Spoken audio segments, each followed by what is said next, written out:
ज्या कुस्ती आहेत या पैलवानांच्या नामांकित पैलवानांच्या कुस्त्या जोडलेली आहे।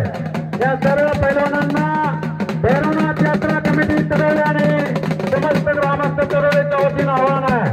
आपलं एकदा दोनदा नावाचा पुकार केल्यानंतर आपण या ठिकाणी तात्काळ पैलवान आखाड्यामध्ये यायचं आहे। जर दोनदा पुकार करून दुसऱ्या वेळेला जर आला नाही तर आपल्याला इनाम मिळणार नाही, आपली कसलीही तक्रार यात्रा कमिटी ऐकून घेणार नाही, याची नोंद घ्या। या ठिकाणी आखाडा बंद पडता कामाचा नाही, आखाडा हा सारखा फुलत राहिला पाहिजे। हे एक दंगल आहे, एक युद्ध आहे, एक युद्ध संग्राम आहे आणि याच्यामध्ये आमच्या तळेगाव नगरीचा या ठिकाणी सर्वांच्या कुस्ती शिकण्याच्या इच्छा पूर्ण झाल्या पाहिजे आणि म्हणूनच तुम्हाला आम्ही या ठिकाणी आमच्या यात्रा कमिटीनं